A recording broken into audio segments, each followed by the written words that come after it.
So, a very good afternoon to all of you. Am I audible?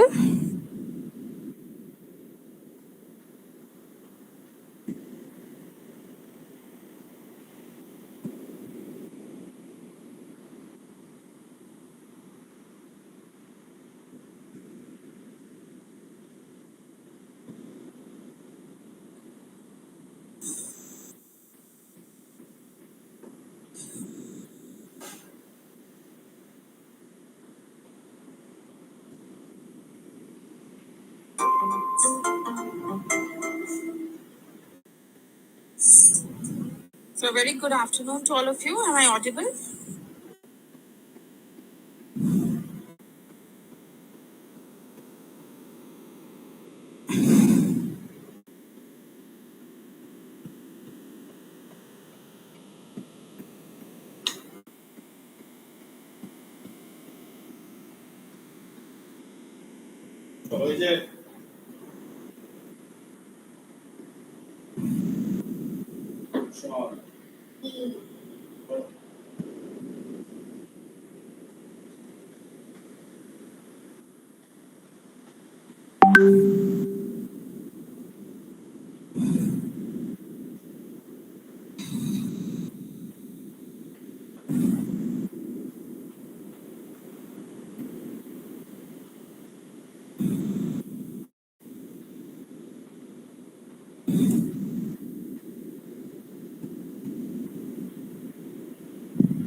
Hello हाँ sir हाँ start करना है ना अभी या आप मैसेज करें स्टार्ट करो okay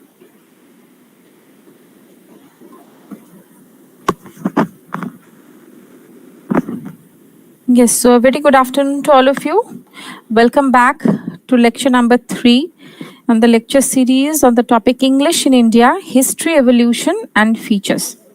You can see my description, the cover page, and also the description of my YouTube channel, wherein you can connect with me after the lecture. This is a live session, so during the session, if you have anything to discuss, anything to ask, you can use the chat box for putting up your queries. So with these words, we'll go ahead with lecture 3 on the topic English in India.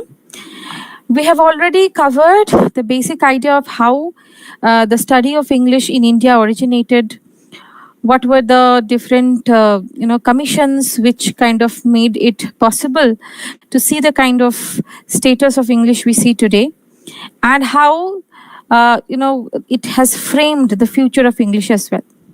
With that, we went on to discuss some of the important writers, some of the important texts, and today we are going to continue that and try to see how English in India has been enriched by the contribution of such phenomenal writers. So important Indian English works. So whichever genre we are taking up, if we take up novels or we are taking up drama or we are taking up poetry, so it will be helpful for you for your net and set preparation, wherein you have got different modules for poetry, for drama, for novels as well, wherein these English contributions you can add up in order to be even better prepared for your units on these particular genres. So we have discussed in brief Girish Karnad's Hayavadan, and today we are going to take up a little more detailed study of the same. So Karnad, so the students who have joined in today for the first time, for them, you can just go ahead with whatever we are discussing. Those who have been there in the previous session, you can see what are the points we are adding up in order to get a better understanding of these writers. So Karnad was born to a Brahmin family and from an early age took an interest in traveling theatre troupes. From here you can understand he has contributed to the genre of drama. So he majored in mathematics and statistics at Karnataka Arts College and graduated in 1958. After graduating, he traveled to England and studied philosophy, politics, and economics at Oxford as a Rhodes Scholar. So he was a very, very good student and wrote his first play, Yeti. After working for the Oxford University Press for 7 years, he began to write full-time for both theatre and film. Now, for 4 decades, he has continued to write plays, often using history and mythology to address contemporary themes. So his writing technique is he has used history and mythology for what? For addressing contemporary themes. So things or themes which were there in and around him when he was writing these plays, he has tried to project them by the use of history and mythology. For his contributions to theatre, he was awarded Padma Shri and in 1992 and Padma Bhushan, another highest honor. So he also received Gyanpith Award. So his kind of contribution has been acknowledged through different national awards. Now, in 1947, when Karnad was a young boy, that time India gained independence from the colonial rule under Britain. So this is the context when he is writing. So under colonial British rule, theatre in India largely consisted of performance of Shakespeare. So the Western influence, as a result of it, English got introduced in our way of studying and education. Along with that, the influence of important writers of these, of any field, for example, any genre you can take up, models of Western writers, Western poets, Western dramatists have been followed, and Shakespeare is a milestone. Shakespeare is one of the best examples. He is the kind of epitome of perfection related to drama. So theatre in India largely consisted of his performances. However, in order to decolonize the theatre, that is in order to free the genre of theatre or drama from the previous colonization, that is the Western influence, many Indian playwrights and directors turned to what? Religious rituals, classical dance and song, martial arts and Sanskrit aesthetics. If you remember, we have discussed aesthetics when we were doing literary criticism. All of you who were there in my literary criticism lecture series, you must have noted that in one of the lectures, I have specifically spoken about the aesthetics of Indian literature. because sometimes for your net and set examinations you get questions from Indian aesthetics as well, and since it is a part of criticism, it is a part of literary criticism, I have referred to it in the literary criticism series. Those who have not kind of taken a note of it, please take a note of it and revisit the lecture series on literary criticism, wherein I have discussed Indian aesthetics. Because when we are talking about Indian literature, when we are talking about Indian English literature, then also how aesthetics has been revisited and Indian aesthetics has made space in Indian literature or Indian art in any form, you need to refer to. So the rasa theory and all the theories and the different moods which are referred to and the different colors and the deities who are associated with it, it has been already covered in the literary criticism lecture series. So Sanskrit aesthetics in order to create a modern Indian theatre. So we have to take a note that what is the significance of these important writers and how their contribution is significant in the trajectory of English in India. That is what our purpose is through this kind of discussion which we are having. So it is basically they were creating modern Indian theatre, which was a decolonized version of the theatre which was existing before India gained independence. So this was later dubbed the theatre of roots movement. And Karnad's work shares in this movement's goal, but also draws from some Western styles like Greek theatre through the use of choruses and masks. The theatre of roots movement became strongest in 1960s and 70s, just as Karnad began to write plays. Now, Hayavadana or Hayavadan, basically, whenever we are talking about Hayavadana, then what does this mean that is important? The first thing is that it is meaning horse face. So, is a 1971 Indian Kannada language two-act play written by Girish Karnad. The plot that is the main, story, the way it is intertwined, the things, the way they happen. The plot is based on Katha Sarita Sagar and Thomas Mann's retelling of transposed heads. So this is where, or this is the origin of the plot. Its twin play is Naga Mandala. So it has a twin play which is Naga Mandala, which was published in 1988.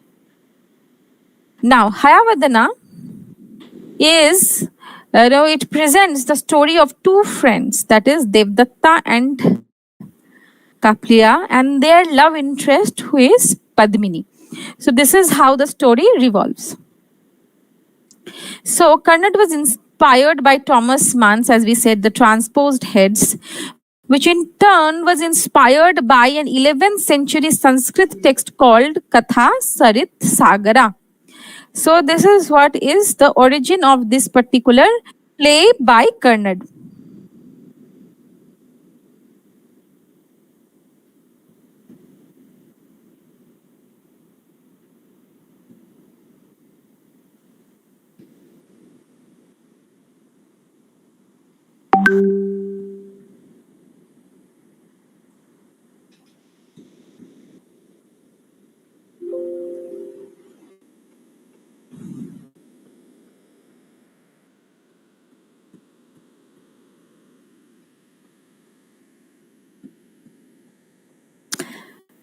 So I have been speaking for quite some time now. Those who are there, can you please let me know if you could hear me?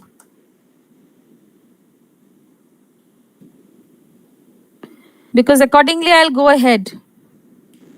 So almost quite a few minutes I have been continuing with the lecture. So if there has been any technical glitch, you could follow or not, please let me know on the chat box.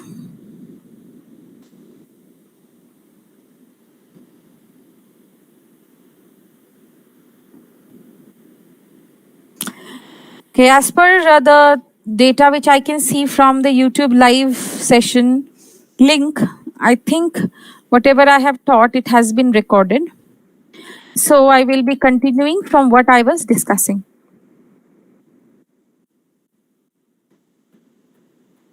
Yes.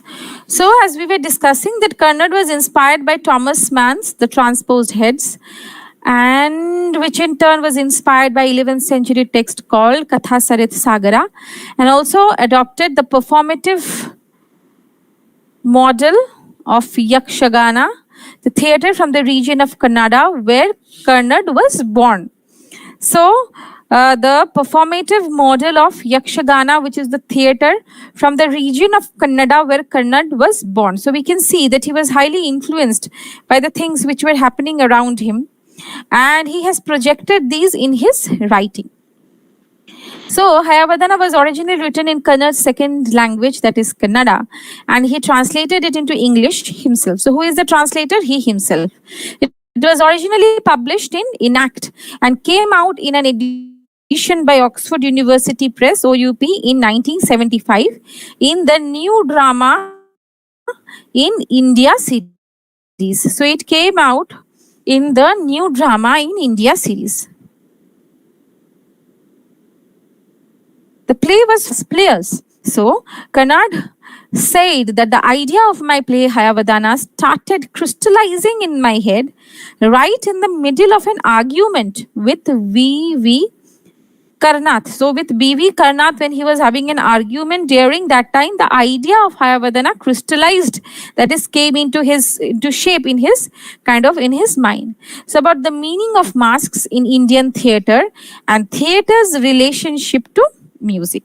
So, this actually came to his mind when he was actually having an argument with B.V. Karnath.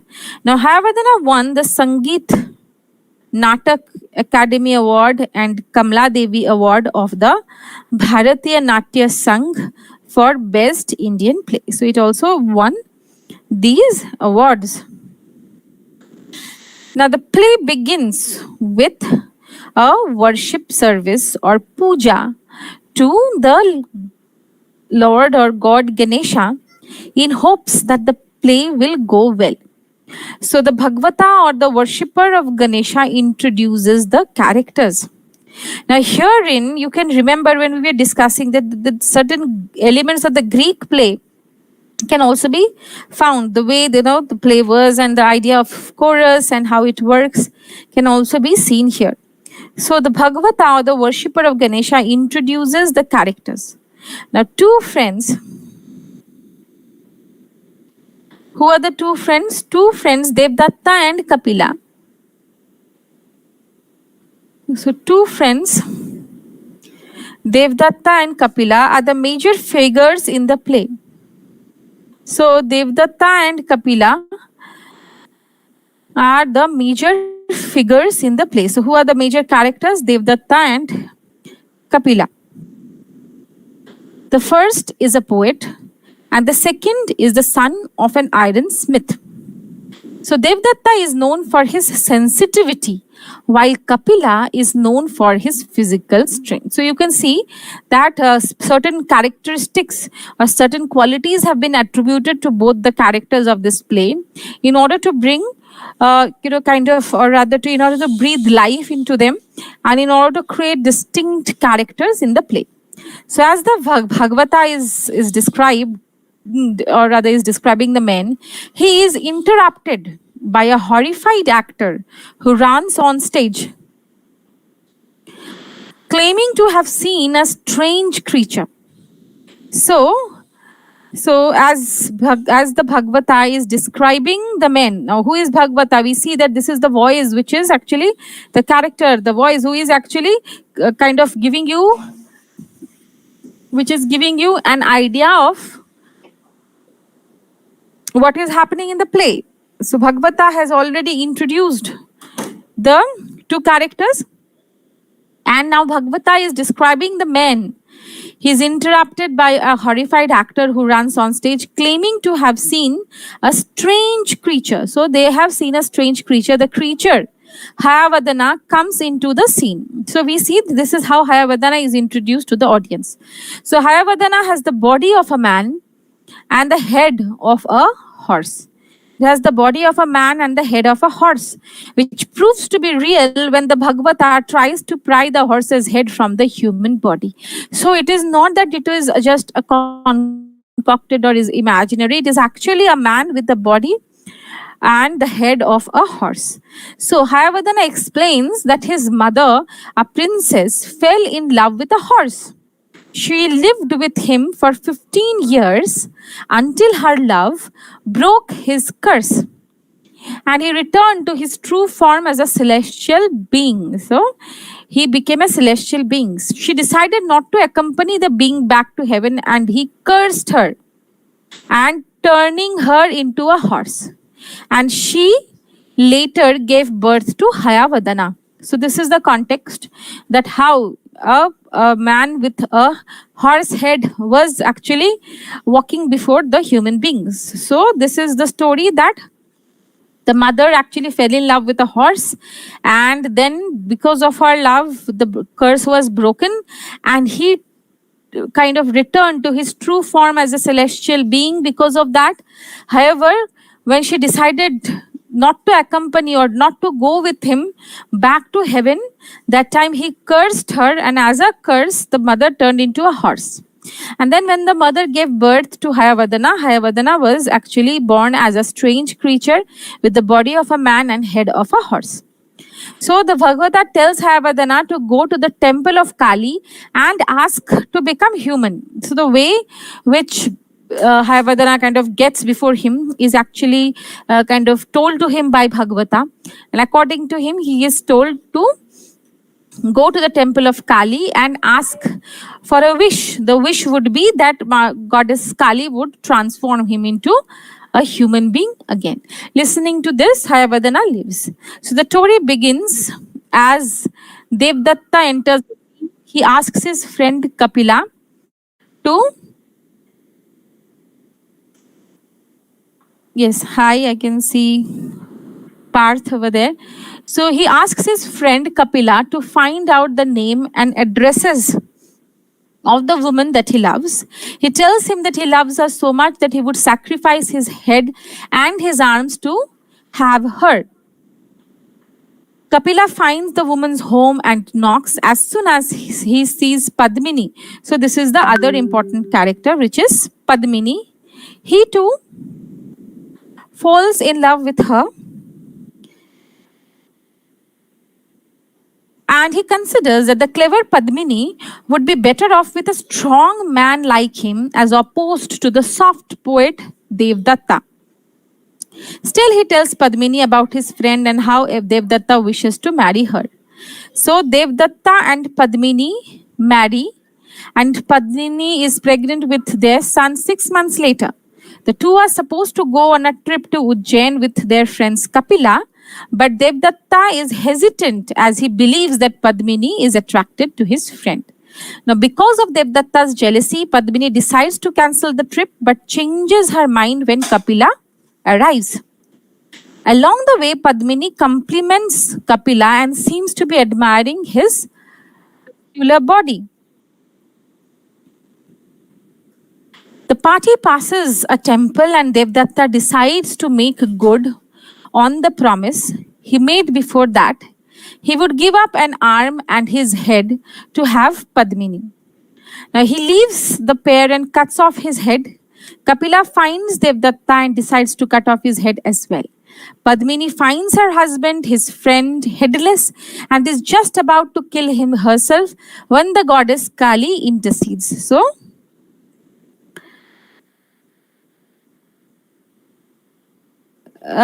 yes, Parth, I can see your comments there, so we can take that up as we complete the session. So Padmini rushes to follow the goddess's instructions, but as the men are revived, she finds that she's mixed up the heads and placed them as on the wrong bodies. So we see that the play is almost all the time.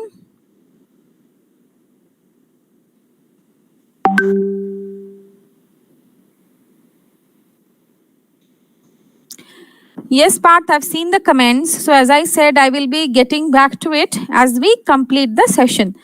So we see that the plot is consistently having different twists and turns, and Padmini kind of rushes to follow goddess's instructions, but as the men are revived, she finds that she's mixed up the heads and placed them on wrong bodies. So in between of all these confusions, the heads get misplaced, right? On returning home, the two men argue over which is Padmini's husband. And Kapila's head states that his body created the child Padmini carries and accepted her hand in marriage. Now, Devdatta's head argues that the head is in charge of the body and Padmini chooses Devdatta's head. So now this is a very, very confusing state in which Padmini is confronted, and she is kind of not really able to understand what or whom to choose. So soon after, Devdatta goes to fair in Ujjain and purchases 2 dolls in preparation for his child. He tells Padmini about a man that he wrestled with using Kapila's body and how he won. So Padmini later gives birth to her child. The child's dolls narrate some of the action in the household. Padmini is pleased with Devdatta's new body until it begins to look more and more like his old one. She picks fights with Devdatta, and the dolls reveal that she secretly dreams of Kapila. So on a trip to the forest with her son, Padmini comes upon Kapila living in the woods. Just as Devdatta's body softened, Kapila has regained his former strength. Padmini tells Kapila that her son is also Kapila's son since her husband has his body. She points out that her son has a mole in the same place that Kapila does, and Padmini stays in the woods with him for several days. So Devdatta goes looking for Padmini and finds her with Kapila. The two men fight and both die. So Padmini instructs Bhagavata to take her son to hunters and tell them he is Kapila's son. After 5 years, take him to Devdatta's father and say to him that he is Devdatta's son. She tells him she plans to commit sati, lying on her husband's funeral pyre. So when we are seeing the reference of sati, we see that the social kind of customs and systems which were followed during the time or sometime before in Indian culture. So the Indian cultural systems and customs are reflected. So Hayavadana comes onto the scene. Now a horse, Padmini's son, is also there. And Bhagavata says that the body doesn't, or rather the boy doesn't speak or laugh. So when Hayavadana asks Kali to make him whole, she made him all horse instead of all human. The story makes the boy laugh and he sings with Hayavadana, who wishes to have a horse's voice. Hayavadana cries and the boy tells him to keep laughing. Eventually, Hayavadana's laugh sounds like a horse's neigh. So the play ends with a celebration to Ganesha for the success of the play. So Karnad based the play on a novella by Thomas Mann called The Transposed Heads, and a Sanskrit, as we discussed, Katha Sarita Sagara. And it uses a traditional Indian theatre form called Yakshagana, meaning that its music, costumes, dances and designs are all styled in a particular way to tell you a kind of intriguing story. So basically, it kind of revolves around the twists or the things which follow and how the three characters are kind of related to it. And it begins with an invocation. So if you see the Greek plays and epic poems, so usually we'll see that there is invocation to some god or goddess. So here also that system is followed, wherein invocation to or praying Lord Ganesha, by like starting with the prayer with Lord Ganesha and ending with the prayer to Lord Ganesha is there. Now, I just took up a detailed analysis of the play Hayavadana of Girish Karnad, but just reading one play is not enough. So just the way we did a kind of analysis of all these characters in this play and the main plot, similarly, These are the other plays which have been written by Karnad, which are also important for your net set, and hence you need to actually go through them and go through the analysis of these plays. So first would be Tughlaq. Then Hayavadana we have just discussed. Yati, we saw that he wrote it first, and then Nagamandala as a kind of sequence to Hayavadana, then Fire and the Rain, then Bali the Sacrifice, then Tare Danda, then Wedding Album, then Boiled Beans on Toast, then Crossing to Talikota, then Collective Plays Volume 1 and Collective Plays Volume 2. So this is what kind of, all these plays are talking about. That is, he has initiated the process, or he has contributed to the kind of creating the base of writing plays in English, and his contribution has been significant. Now we are moving on to the next play, that is Mitrachi Goshta by Vijay Tendulkar. Now, Mitrachi Goshta by Tendulkar, we have kind of got an idea that Tendulkar has always shocked society. Why he shocked? Because the topics which he has taken and the way he has discussed, they have been new to general public.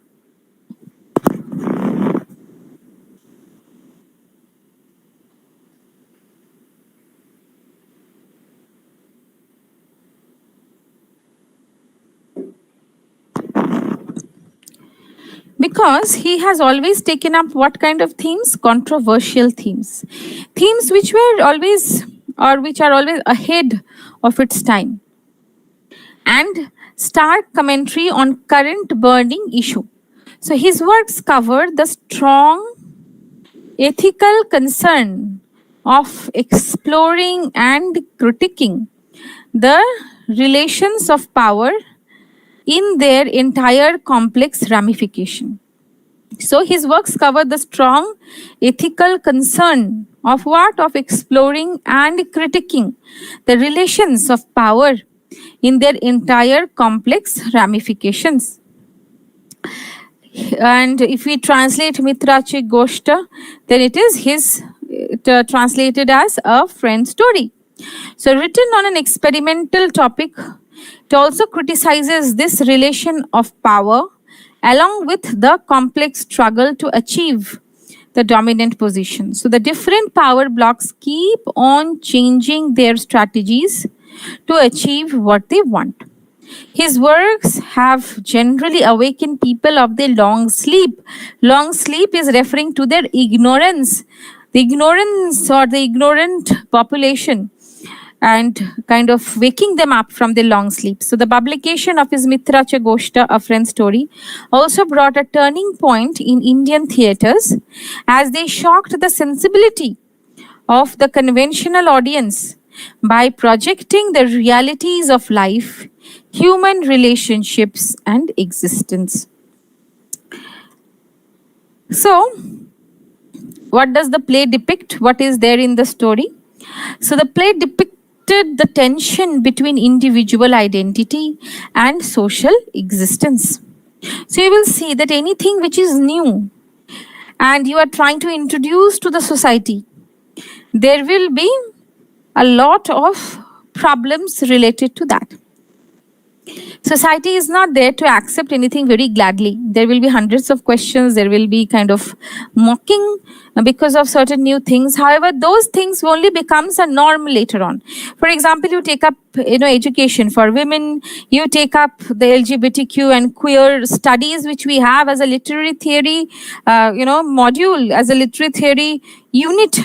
In our syllabus and most of the literary theory books was something which was never kind of imagined as a possibility. And we see that Tendulkar is actually bringing up that topic. which was perhaps a taboo that time when he was writing, but which is now almost everybody knows about it. People are aware about it, and there are so many laws which have been framed regarding it. So he was thinking about a topic, a kind of plot, which was very, very new to his time. And hence, if you are writing about something which is new, which people are not aware of, then what happens? It leads to different kind of tensions between the publication and reception, and the idea of accepting it as a kind of accepted narrative of reality. So the play depicted the tension between individual society and social existence. So though he remains a detached observer and exposed the vices and weaknesses of society and individuals, he has some compassion for the victim of circumstances. So he is an individualist and presents individual versus society. He stands for individual freedom, and his Mitra is also working hard for it. The play deals with the bold theme of lesbianism, as I said, which was not really accepted when he was writing, or rather, it was new. And now a lot of awareness regarding this has originated and is there, in the news, and you've got different study courses based on it. So awareness has increased regarding the topic of lesbianism. And people got surprised to witness a lesbian on stage that left her to flow with the stream and rebel against society. So the action of the play moves around the central character of Sumitra Dev, also Mitra in the play. Sumitra is a carefree girl with loud laughter and dares to see directly into her eyes. She is quite careless of social norms and moral values, but got trapped by society with its norms to dominate. Now we need to have an idea of Tendulkar. So he was one of India's most influential and renowned playwrights of 20th century, particularly in the Marathi language. Tendulkar was born in January, or rather on January 6, 1928, into a Brahmin family in Kolhapur, Maharashtra. He left school at age 14 because he was involved with Gandhi's anti-British Quit India movement. He read voraciously, that is, he was a very good reader, and he loved reading and attended numerous theatre performances and began writing for newspapers. In the early 1970s, he turned to cinema, writing screenplays in what became India's new wave of cinema movement. Tendulkar said of his love of writing, "Give me a piece of paper, any paper, and a pen, and I shall write as naturally as the bird flies or a fish swims. For the last 50 years, I have been writing at roadside restaurants and on crowded local trains. I've written on the sick bed in the hospital in spite of the doctor's advice. It was a great relief. It was joy." So now let us discuss Mitrachi Gosht. So it's translated as a friend story from Marathi, and is an Indian play by Tendulkar, which was first performed in 1981. Yes, Sachin, good afternoon. I saw your message now. So Mitrachi Gosht is one of the first modern Indian plays dealing with lesbian themes or same-sex attraction. The first, so that the theme itself is something very,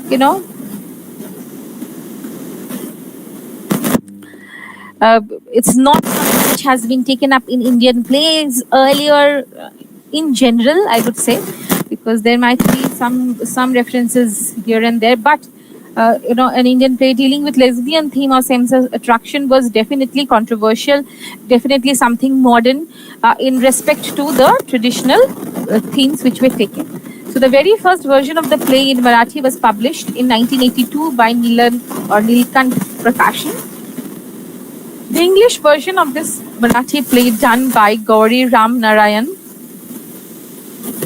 was published in 2001 by Oxford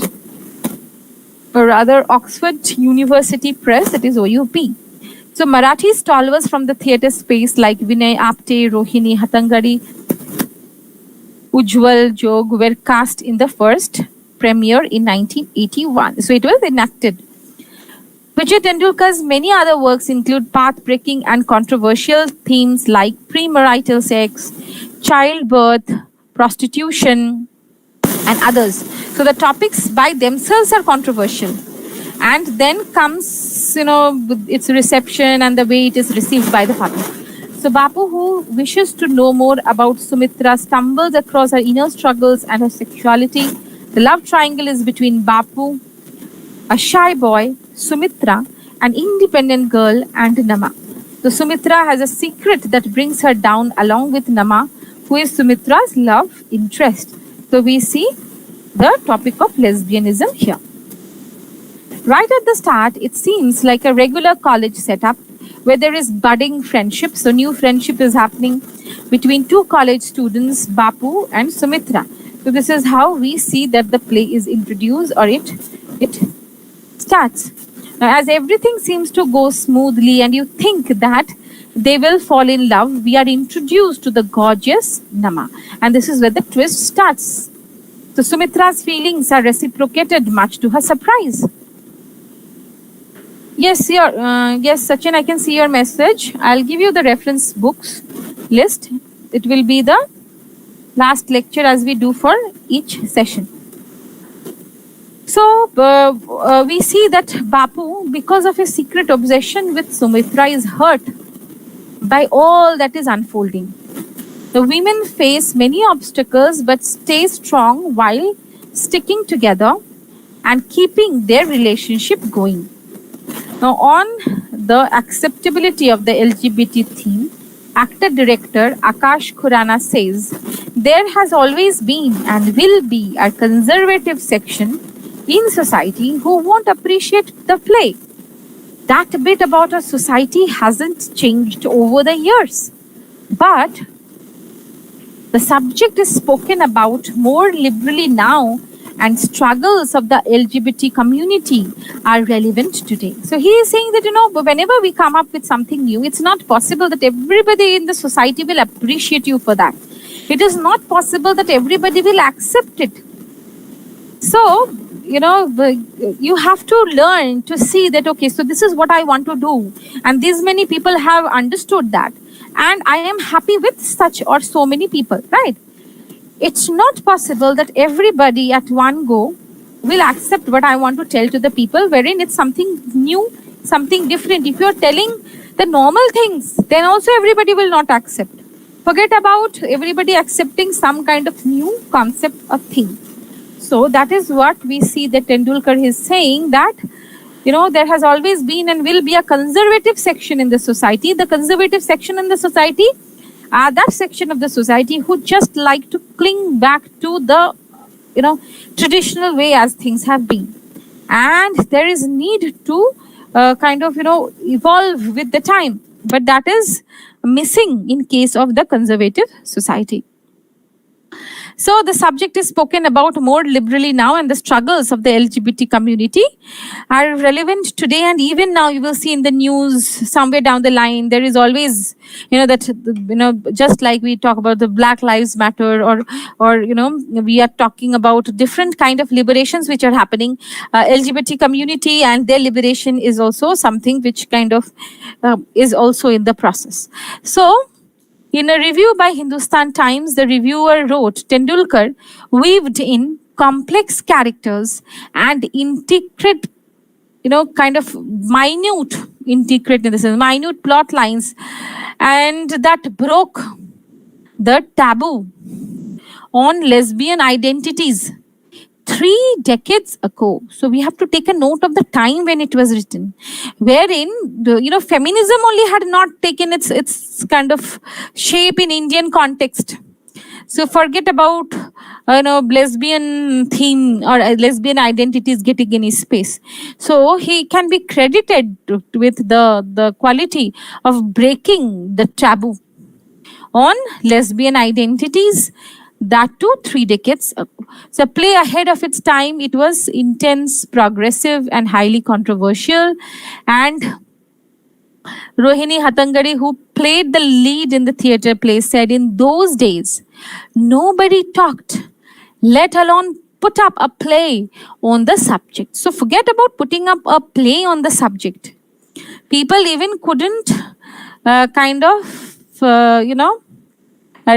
talk about it in public, about lesbian subjects. Even now, when you are sitting in a class, or you are going out and there is a discussion going on in a cafeteria, and all of a sudden you are taking up this topic about lesbianism with some conservative people, you will see that even eyebrows are raised now as well. It's not completely the norm yet, it has not been accepted completely yet, but yes, now laws are on place and they are getting their rights, and people are appreciating. The progressive people have already appreciated, they've accepted it, and they're seeing it as a process of life.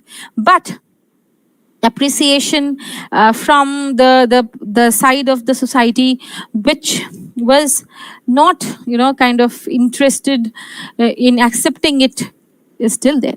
So known as a play that is way ahead of its time. So its path breaking is something which is having a lot of implications for the future. Mitrachi Goshta was progressive and intense.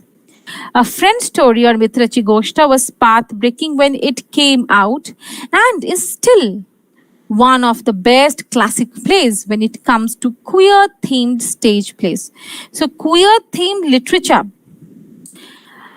and specifically stage plays written earlier is not, it doesn't have too many names. So in the list, if you do have a list, Mitrachi Goshta has, kind of a very important and significant place and is incredibly famous in the world of Indian theatre. So it is a very, very significant play, and that is why we took it up for detailed discussion. Now, after discussing this play, we would refer to some other works of Tendulkar, that is Vijay Tendulkar. Now, Silence, the Court is in Session. This is a wonderful play. I don't know if you have that or you had that play in your masters, because here students from different universities have joined. And during my college days, I had Silence, the Court is in Session in our syllabus during my English honors. And it is a wonderful play to actually read. If possible, you can kind of, if there is an enactment of the play, you can watch it. And how the idea of mask, the idea of the common people around us, always going around with masks, and the idea of an identity, idea of giving respect to people, idea of accepting the different, references. So all these things are very much there in this particular play, which is Silence, the Court is in Session. If we do get time, then we can take up a discussion on this play as well. Let's see. Next is Ghashiram Kotwal, which is also a very famous play. Then The Churning, The Threshold, 5 plays, The Last Days of Sardar Patel and the Mind Players, Modern Indian Drama, Mitrachi Goshta, which we just did, Kanyadan, important, Collected Plays in Translation, The Cyclist and His Fifth Woman, Sakharam, Binder. So herein you will see that some of them are very, very important plays, and just the way we have taken up one play as an example of case study as to how you need to study, how the important names of the characters, the context, the main plot, and whether it has got certain traditional setups or it's a completely new take on the drama writing. So all these things we will have to judge when we are discussing these plays, so this is the entire list of the plays of Tendulkar's which are available in English, and you can get questions from any of them. So getting some basic understanding of each play with reference to the character's name, with reference to what is it about, and what kind of implication does that play have, the social context is important. So you will have to refer to that. Next is another very important contribution, which is Malgudi Days by Narayan. Now, I as a kid, when I have grown up, there used to be Malgudi Days, broadcast in Doordarshan. So we had been fortunate enough to watch some of those episodes in our growing up years. I'm not sure of the students who are online now, who will be watching it later on, if you have actually watched any of the, Doordarshan or any kind of take on Malgudi days. If not, there might be stories from Malgudi days in your textbooks in the translated form, Malgudi days in English. Now, whether you have actually read it or not, I don't know, but it was actually, you can refer to. So it is a collection of short stories of R.K. Narayan published by Indian Thought Publications.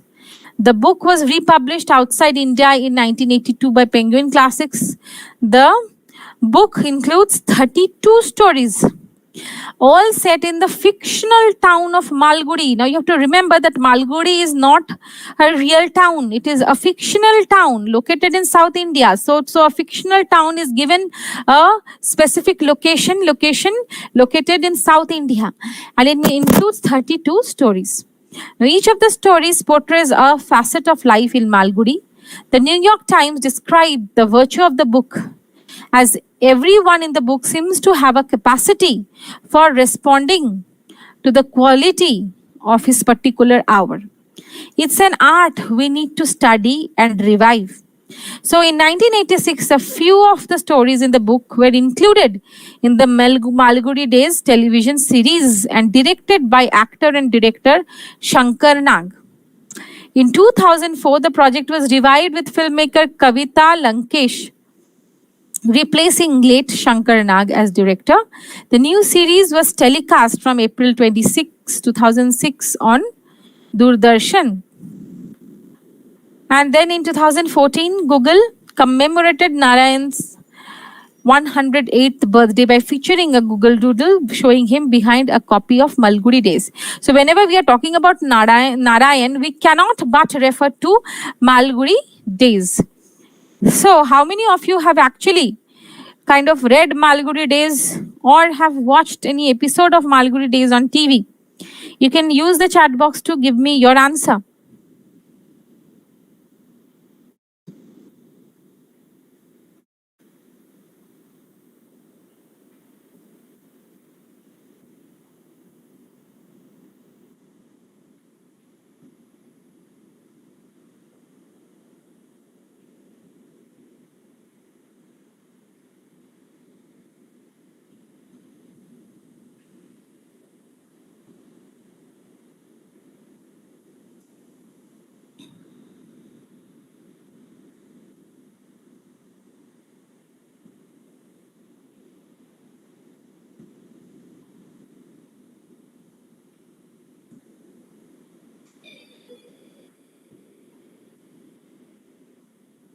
Yes, anybody?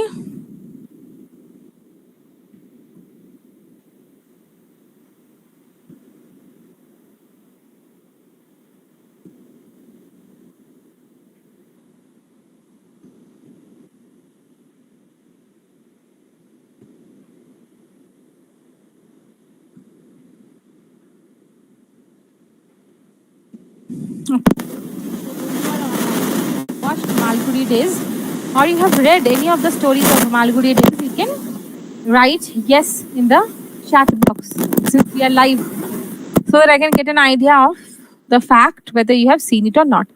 So Malgudi Days was written in English by R.K. Narayan, and as we said that it is Narayan's one of the most important and significant contributions. So it's a collection of short stories. We have already understood that. And he published it in 1943 by through the Indian Thought Publications, the publishing company which was founded by Narayan himself in 1942. He founded the company after he was cut off from England as a result of World War II and needed some outlet for his writing. So there was a dire necessity for publication of his works. So it wasn't just a vanity press, though, as during the war there was no other way to circulate Indian writing and the Indian readers had no access to new work. So the press is still in operation, now run by Narayan's granddaughter, Bhuvaneshwari or Mini. Malgudi Days was first published outside of India in 1982 by Penguin Classics. So it was taken up by various important and good publishers as well. And it consists of 32 stories, all of which taken place in the fictional town of Malgudi in southern India.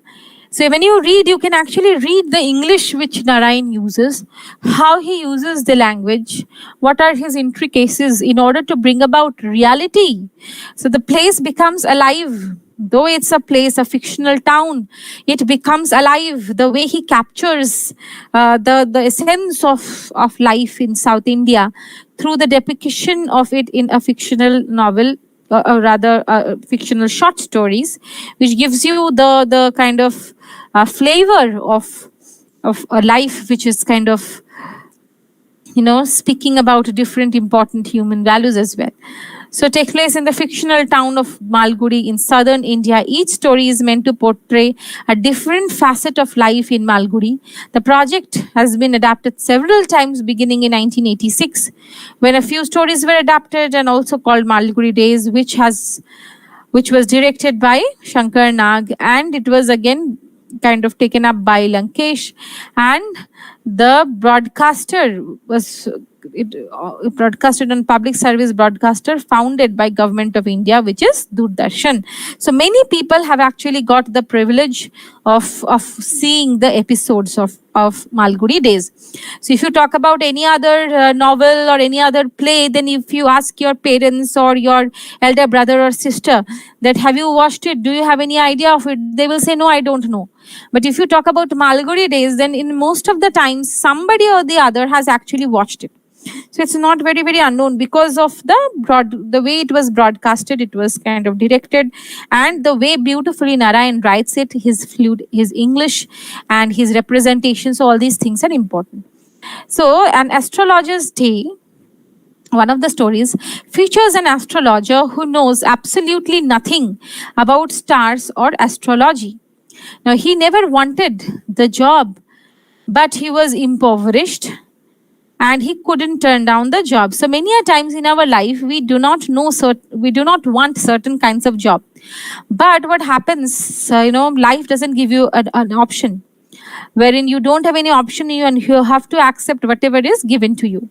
So through clever guesswork and manipulation, he has made many amazing predictions over the years so that people keep using his services. Now, one day he comes across his rival, a man he thought he had killed years ago.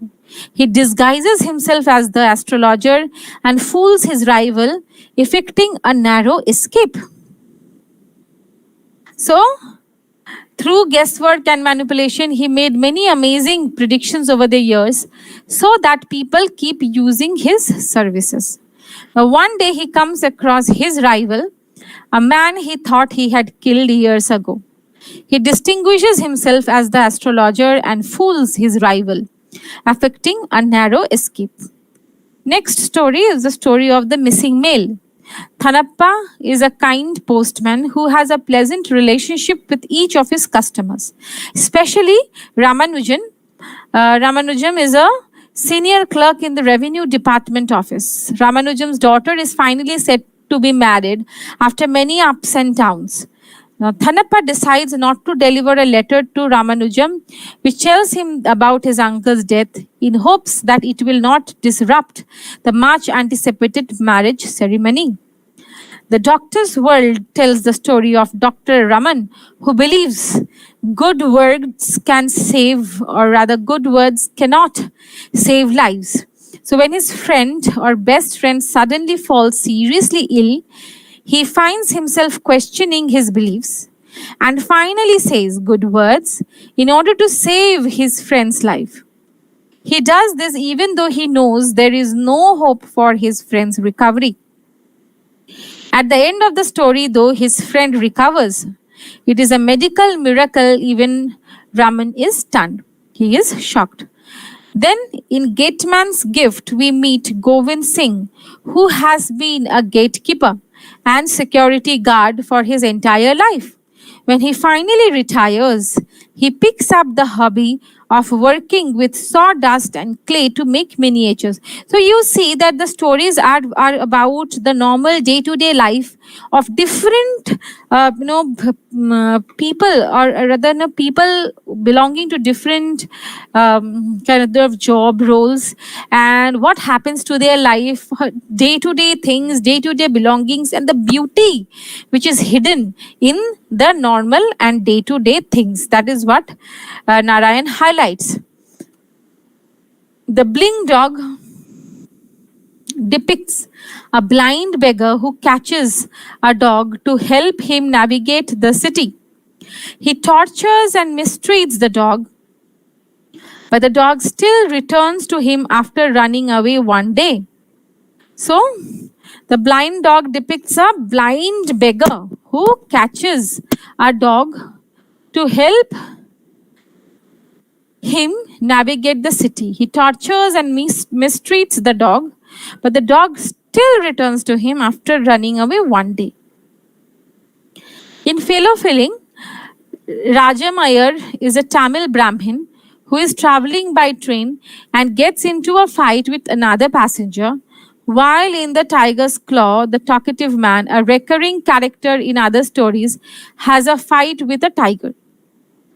In Ishwaran, the eponymous character is a boy who fails his intermediate exams 10 times. He finally passes it and in his celebrations drowns in the river Sarayu. Such perfection tells the story of a sculptor who begins to worship his most recent creation. Next, Father's Help introduces Swami, a character from R.K. Narayan's first novel Swami and Friends. You know, in YouTube, you will get certain series of these stories. You can actually watch them for reference. In Father's Help, Swami wrongly accuses his teacher Samuel. He learns lessons about proper behavior and speaking the truth from his father. Next, in The Snake Song, a musician narrates his life and experiences and explains why he stopped playing the harmonium, that is the musical instrument. The main character in Engine Trouble is a poor man who wins a road engine lottery but gets himself into some serious trouble and is not able to put his lottery win to good use. So you see that all these themes which are there, these are not some supernatural themes. These are not kind of distant from normal and very common men realities. So he kind of projects the life of a common man living in a town which is located in South India, and that normal man belonged to different sectors of the society, belonged to different job roles which were common during that time. 45 a Month explores the relationship between her daughter Shanta and her father Venkat Rao. In Attila, a friendly dog with a frightening name tries to scare off burglars without any success.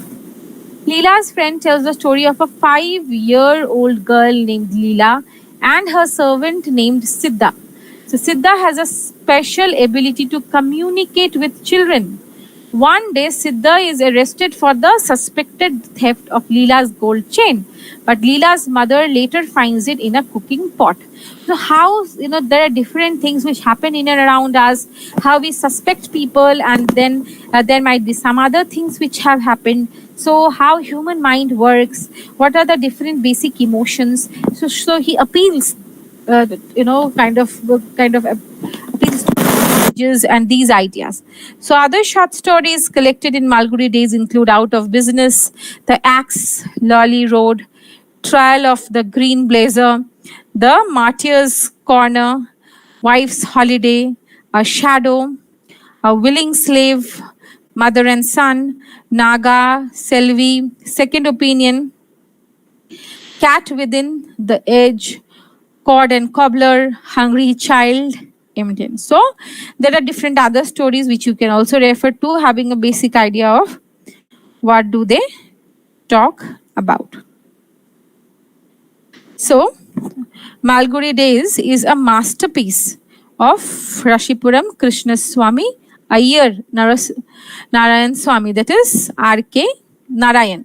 So, location, structure, and monument in the story was the product of his creative mind, and how well a creative writer he is. That is understood from the very, very beautifully, kind of sculpted characters and a very, very real, kind of projection of this place called Malgudi. So Malgudi was first introduced in the novel Swami and His Friends, but it was rejected by many publishers, which later became the iconic creation. So as we were discussing, when we were discussing Mitra Goshta, that anything new you try to bring about, the society never accepts it. For example, you take up the various women writers of Victorian times, or writing before that, wherein when they had to go for a publication and they would say that a woman is writing, their publications, their works would not be published, the publishers would not accept it. They had to hide their identity, they had to take up new names, they had to take up pseudonyms. So society never accepts things which are kind of which are new. And same happened with Malgudi as well. So during his publication of Swami and His Friends, publishers rejected, which later on went on to become an iconic creation. So R.K. Narayan got Padma Bhushan award for his Malgudi Days, because it is the iconic or the very, very significant work of his. After this prestigious award, R.K. Narayan has been compared with many legendary writers like Anton Chekhov, O. Henry, Guy de Maupassant. So every sketch in Malgudi Days was created by the younger brother of R.K. Narayan, that is R.K. Lakshman. So he is a very, very good illustrator, and the sketches are made by him. The sketches of the Malgudi Days are also significant. They have added more life to the plays, to the character, to the representation. So Malgudi Days was also admired by many great writers like Graham Greene, V.S. Naipaul. The child who played the role of Swami knew the Kannada language. In fact, all the characters in the serial were Kannada actors. They all worked together for a Hindi series of Malgudi Days. Most of the series were shot in Karnataka. The first series was directed by Shankar Nag, and the second series was directed by Kavita Lankesh. Now, there are 32 stories in the book that kids liked, and Swami was the most beloved character. So which was the most beloved character? Swami. Not only this, but these exciting stories also catered to the interest of all age groups of society. Every reader who is reading can feel a connection with the story. Television serial based on the same story was also a hit. So as I said that, when we were kids, when we grew up, there used to be this broadcast by Doordarshan, wherein these stories used to be shown in the Doordarshan. So many people have watched it. So you discuss about Malgudi with any commoner, he or she needs not, or he or she doesn't need to be a part of literature community. Even then, they will be able to tell us something about Malgudi Days. So this is the kind of reach which Malgudi Days has. And even if you read Malgudi Days, English used by Narayan is really, really appealing, because anybody and everybody can just take that up and read it and understand what is going on, which makes it very, very appealing and very, very fruitful.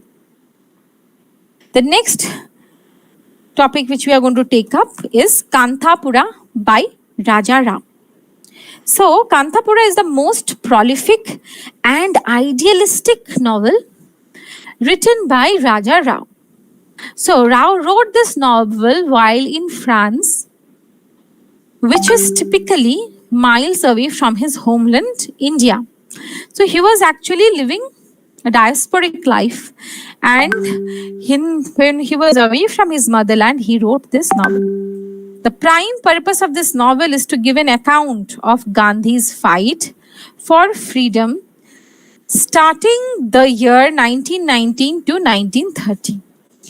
So what is the prime purpose? Prime purpose of this novel is to give an account of Gandhi's fight for freedom starting the year 1919 to 1930. And then the novel as well gives an account of Gandhi's influence on the Indian freedom movement. So it also gives an account of what? Of Gandhi's influence on the Indian freedom movement. So we see that at the context, there is reference to Gandhi, his fight for freedom, which was starting in the year 1919 to 1930. And the novel as well gives an account of Gandhi's influence on the Indian freedom movement. The scene of the novel's action is Kanthapura, which is a village located in the south of India. So the scene of the novel is what? Is Kanthapura, which is a village located in the south of India. The main character in this novel is Murthy, who is an educated youth from the metropolis. So the scene of the novel's action is Kanthapura, which is a village located in south of India. The main character in the novel is Murthy, who is an educated youth from the metropolis. Murthy is a top devotee of Gandhi's social defiance pressure group, who is coming to this remote village to spread the gospel of Mahatma, which primarily focuses on freedom.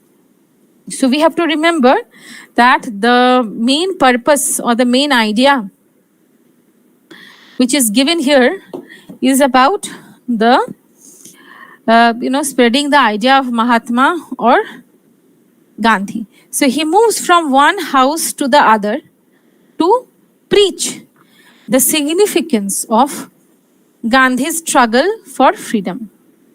So what is he trying to preach? Gandhi's struggle for freedom. So he moves from one house to the other to preach the significance of Gandhi's struggle for freedom. He convinces people to be part of the defiance freedom movement to get out of the colonial master's captivity. So it was talking about the need to be a part of the defiance freedom movement to get out of the colonial master's captivity. So in response to the formation of the Gandhi freedom movement, in Kanthapura village, the colonial administration comes up with prompt strategies to counter Gandhi and contain his moves. Contain in the sense to restrict his moves. So in response to formation of what? Of the Gandhi freedom movement, in Kanthapura village, the colonial administration comes up with what? With prompt strategies to do what? To counter Gandhi and contain his moves.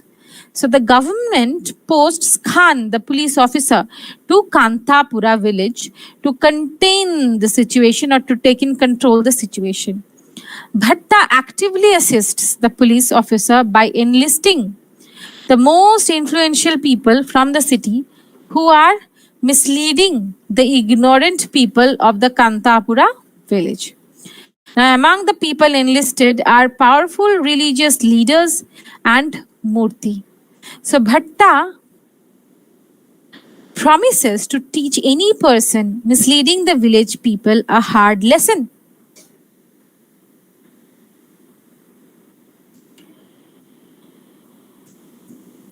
So the characters' names which we are taking and the plot, how it is designed, that is important. Now Murthy goes ahead to rally the village to protest the main or the mistreatment from their plantation masters. They demonstrate and rally around the Toddy agricultural estate. The colonial police respond by wounding many villagers while arresting others who are later jailed. So this move leads to rigorous protests outside the coffee estates as villagers demand justice.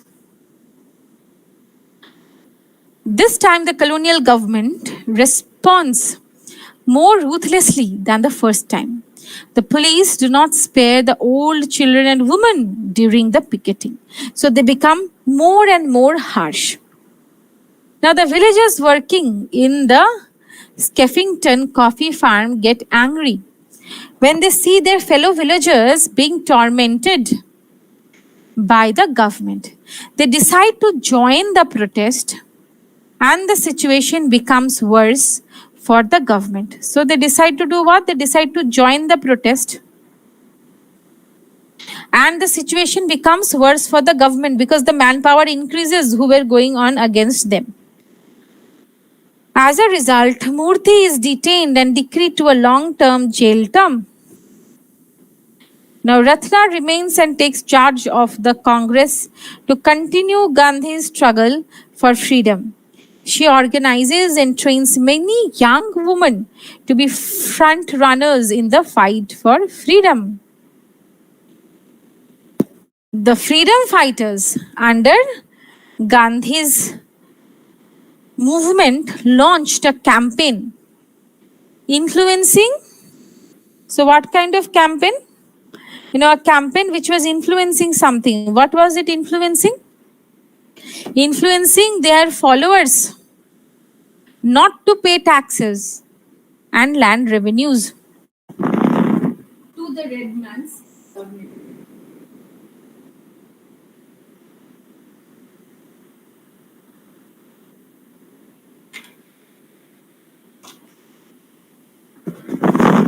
Wherein the red man's government is actually referring to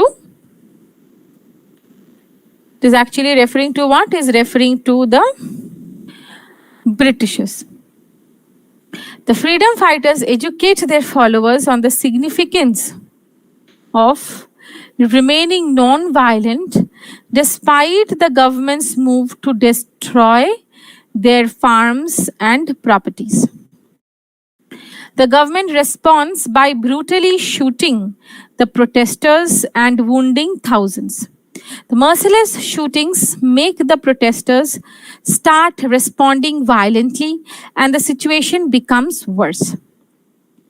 All protesters are shouting praises for Mahatma Gandhi while condemning the acts of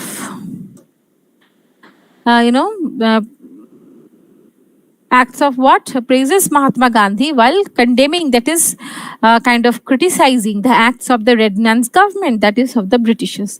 The government forces, what does the government force? The government forces overpower the protesters who are later forced to flee the village. So we see that there's a constant struggle between what?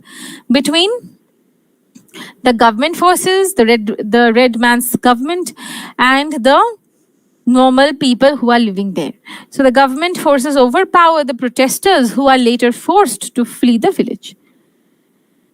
So if you see the description of this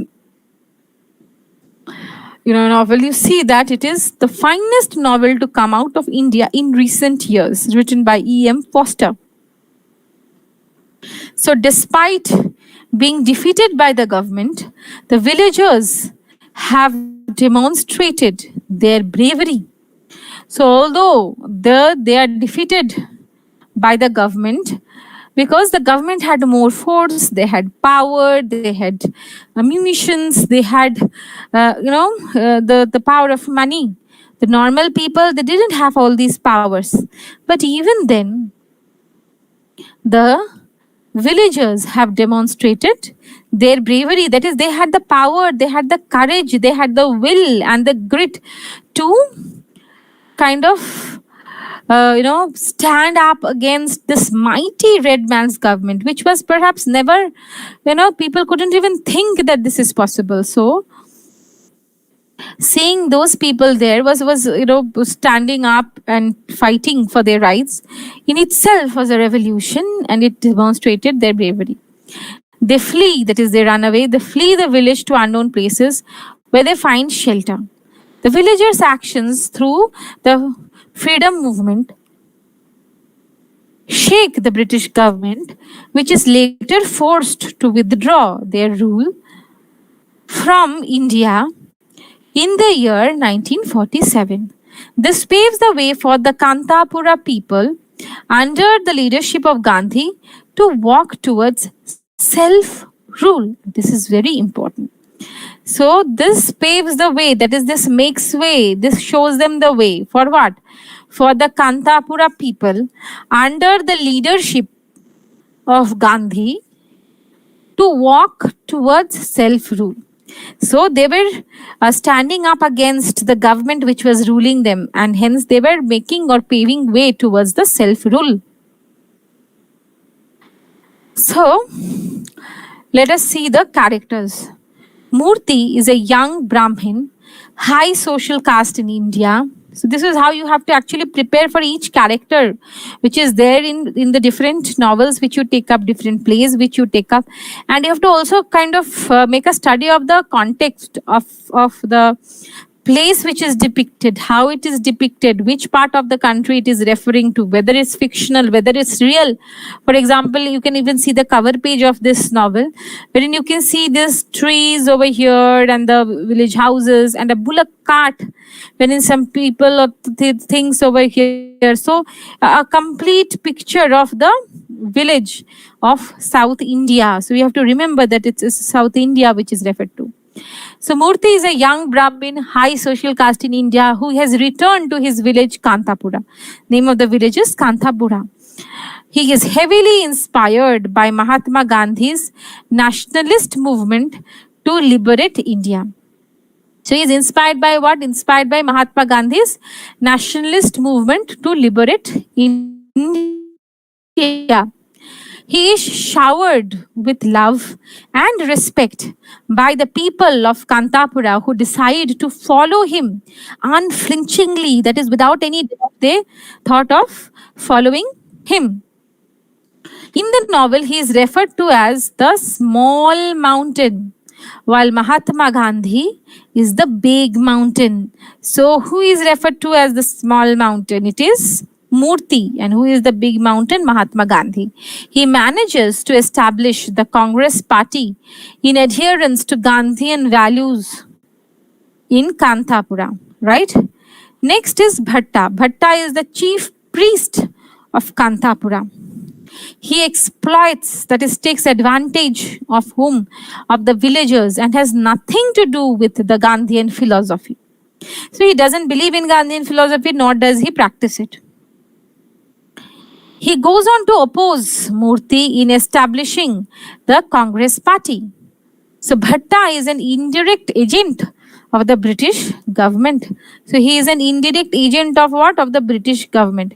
He can be perceived as one of the antagonists of the novel. So how can he be perceived? He can be perceived or seen as one of the antagonists of the novel. Next is Patel Range Gowda, is the primary education officer of Kantapura village. However, he acts as the mayor of the entire village. He has a strong and formidable presence, and no decision can reach its conclusion without Range Gowda's approval. He is often referred to as the tiger of the village. He uses his social authority, that is his social power, his kind of supremacy, in order to assist Murti. Then is Rangama. Rangama is a widely respected woman who can read and write. Now, a woman who can read and write during the time when this novel was written is in itself a very, very big landmark. So she is a childless widow, but she does not let it bring her down. She is respected because of her strong resolution and high aspirations. She rejects Bhatta's religious dictatorship in favor of Gandhian Murti. So she rejects what? Bhatta's religious dictatorship, because we see that the character Bhatta is actually kind of, who is the chief priest of Kantapura, is trying to exploit the villagers. He's not doing something for the good of the people. He's trying to exploit the common people of the village, and has nothing to do with the Gandhian philosophy. So he kind of opposes what Murti is trying to establish in the village. So we see that Rangama is actually rejecting Bhatta's religious dictatorship, wherein he is not giving any importance to people around, and is actually trying to do what is trying to favor Gandhian Murti, who is trying to spread the philosophy of Mahatma Gandhi. So she educates and leads the women of Kantapura to form a non-violent resistance group called Sevis. So a non-violent resistance group is created, which is called the Sevis. Now let's discuss some of the themes which have been taken up in this novel. In the novel, Rao explains vividly the evils of the red man's administration in India, the exploitation of the Indians by the colonialists led to the formation of Gandhian or Gandhi's freedom movement. So Raja Rao is actually kind of vividly explaining or highlighting the evils of red man's administration in India, and how the exploitation of the Indians by the colonialists led to the formation of Gandhi's freedom movement. Most of the action and sufferings of the people of India is demonstrated in the village of Kantapura, which is located in the southern part of India. So it's located in the southern parts of India. Murti, a strong supporter of Gandhi, moves to the remote village to mobilize people on the evils of the colonialists in their country.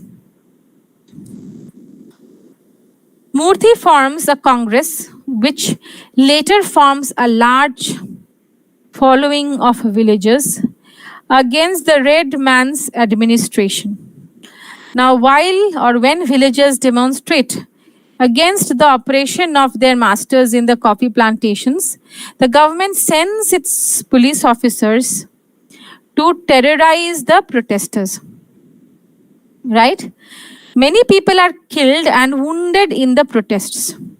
Murthy is arrested alongside other freedom fighters. So you will see that, as a daily routine or as at least once in their lifetime, all the freedom fighters have had to or visit the jail sometime or the other for going against the will of the government. Now, throughout the novel, the reader can understand the hardships Indians had to go through before gaining independence. So the struggles and tribulations and the problems which the Indians had to face in order to gain independence, it's completely related to in this particular novel. So there are torture, killings and unlawful arrests. However, at last, the villagers and Indians at large emerge victorious when they achieve the self-rule. So finally, when they achieve self-rule, so there is nothing better than freedom, right? So under whoever you are actually being ruled, it is the worst phase. It's only when you are free, that is when you feel victorious, you feel that you are the winner. So the villagers and Indians at large emerge victorious when they achieve the self-rule. The next topic is the place of young woman in leadership. You must have, remembered that when we were talking about Rangamma, so this character, how she was actually educating women of the village and created the group called Sevis. So this is one of the themes. So Raja Rao's novel focuses on the capability of women in leadership. To be more specific, Rao talks of a young woman by the name of Ratna, who is well educated and versed in the issues of organizing freedom movements. So it's not only the old women, but we see that the young woman like Ratna is also well educated and versed in issues of organizing freedom movements. Now, Ratna is the main character who assists Murthy in the fight for independence. She is also a strong devotee of Gandhi's philosophy. She believes that people can fight for their freedom without necessarily engaging in violence.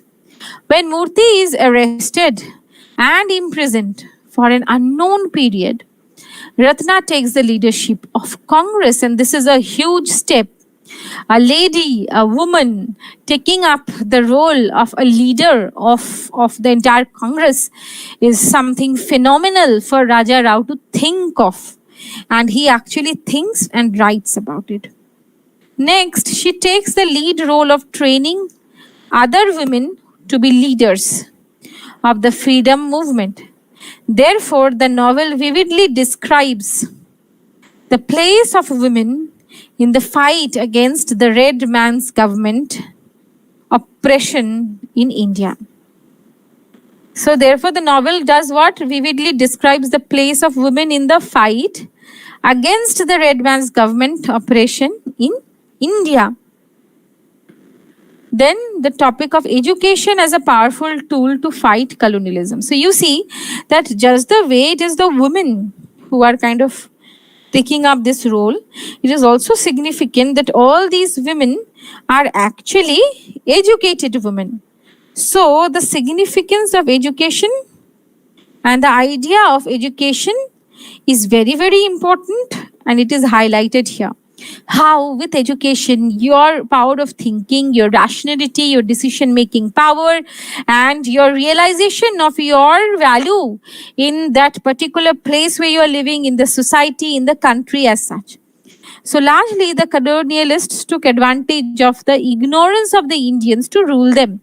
So, you see that if you have gone into a class as a teacher and you are teaching your students, if your students are ignorant, that is, they are not of that much capability, then what happens? You are actually ruling them by saying anything and everything which comes to your mind. But when you see that your students are actually informed, they have their idea, they know their identity, and you are telling them something, they will not accept it. For example, you take up, you discuss, you talk with the new generation kids. You tell them something and they will tell you, no, this is not right. This is what is right. I have seen it in YouTube, or I have searched it in Google. I have seen this, I have seen that.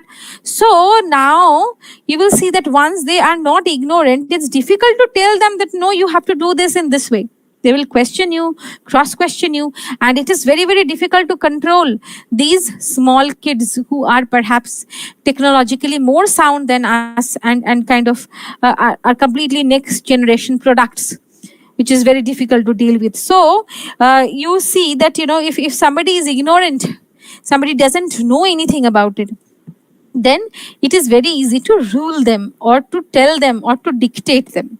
So the colonialists took advantage of the ignorance of the Indians to rule them. So how did they rule Indians? Because of their ignorance, because many of them were not educated. So the people at in the Kantapura village are portrayed as ignorant.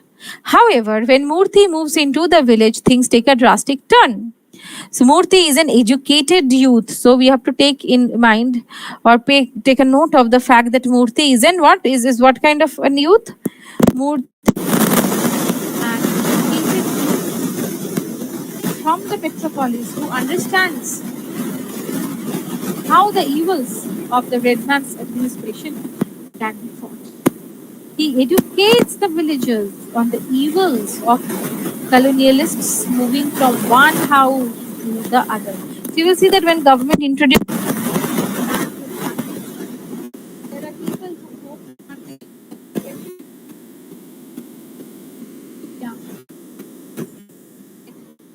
and there were no television broadcasts. The only way to reach out to the people was to visit from one house to another.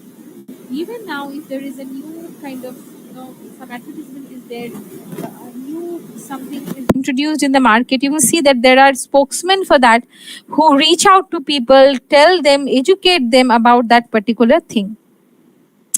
So here also we see that Murthy educates the villagers on the evils of the colonialists moving from one house to the other. He later organizes a congress in the village in which publicity materials from the city are circulated free to the people to educate them on the objectives of the freedom movement and the importance of self-rule. So the main idea is the idea of self-rule, which is important because it actually gives you your own identity and it tells you the fact that whenever you're ruled by somebody, then it kind of hurts the sentiments of people. So if you talk about Gandhiji and his idea of Swaraj, if you talk about Gandhiji's non-violent movement for independence, then all these things you can actually see through the actions of Murthy, because he is following the Gandhian philosophy. He is trying to be true to that idea, and he is trying to follow that philosophy in his way of dealing with life. And he is not only believing himself, but he is trying to educate the villagers on the evils of colonialists moving from one house to another. So he is doing publicity of it as well. Murthy is assisted by a young, educated woman by the name Trina to spearhead the objectives of the movement. Through education, the villagers become aware of the evils of the colonialists and they join hands to fight for independence. It is not an easy struggle, but lastly, they manage to withdraw the British rule and walk to self-determination. So, they could create their own identity and presence. So, if we are trying to do an analysis, then the novel Kantapura, as the name is after the place which it represents, a South Indian village. A detailed document suggestive of the inception, that is, introduction of new ideas in a traditional Indian setting. The protagonist Murthy, upon his return from the city, brings back nationalistic and Gandhian values to the village. So Murthy has a purpose, and his purpose is to bring back nationalistic and Gandhian values to the village. By focusing on a single village, Kantapura, Raja Rao manages to exhibit the political and social turmoil brewing within India. So the political and social turmoil which was taking its birth in India. The village is in itself a microcosm which can be interpreted as scaled down representation of the entire country. So basically, Kantapura is a miniature representation of the entire country, India. What was happening in India, how the Indians were ignorant, and how Gandhiji actually kind of made them realize the need for identity, importance of education, importance of Swaraj, importance of self-identity, and the need to break away the shackles of kind of, dependency on any kind of colonial rule. So all these philosophies and ideas are reflected in the story depicted in the novel Kantapura, wherein it is very much a small kind of microcosmic representation of the entire country. The story narrated by Achakka, a wise old woman, resorts to the age-old oral tradition of storytelling in India.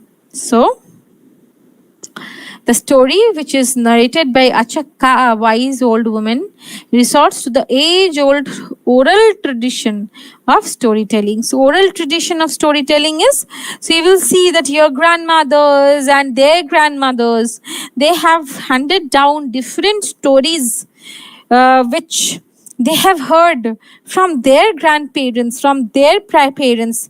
And it's not that their grandparents had written it down in a piece of paper.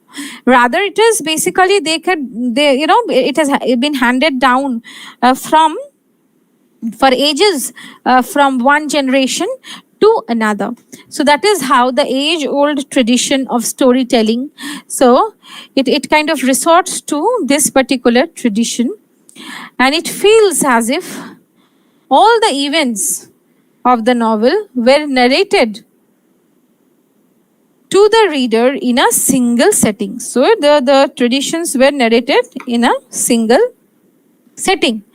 This was deliberately done by Raja Rao in order to conform to the tradition of Sthala Puranas, that is geographical history. So it was done by whom? By Raja Rao, in order to do what? In order to kind of conform, that is to kind of accept and give acceptance to the tradition of Sthala Purana or the geographical history. Now the novel focuses on the village as a united entity in contrast to individuals. So it focuses on the village as a united entity. The village, as we see that the name Kantapura itself is about the village. And it is an united entity rather than individual identities. So it is the story of the revelations, tribulations, and rebellion of the village Kantapura as a whole. So we have to keep this in mind, that this story doesn't represent individual struggles. It doesn't, there might be references, but the ideal or the main attempt or the actual attempt is to refer to the entire village as an entity, and how there were different revelations, there were different tribulations, that is problems, and there were different rebellions or different fights which were going on of the village Kantapura as a whole. So Rao introduces the reader to a plethora of characters. What is plethora? Plethora means many characters, number of characters. However, it is the village itself that takes charge of the center stage. So it is the village which takes part of the central stage. So there are many memorable characters such as Murthy, Patil, Rangegowda, Rangamma, and Ratna. And all of these characters enable Kantapura to stand up against the British Raj. So it has got a plethora of characters, means a series, a number of characters, and it is the village itself that takes charge of the center stage.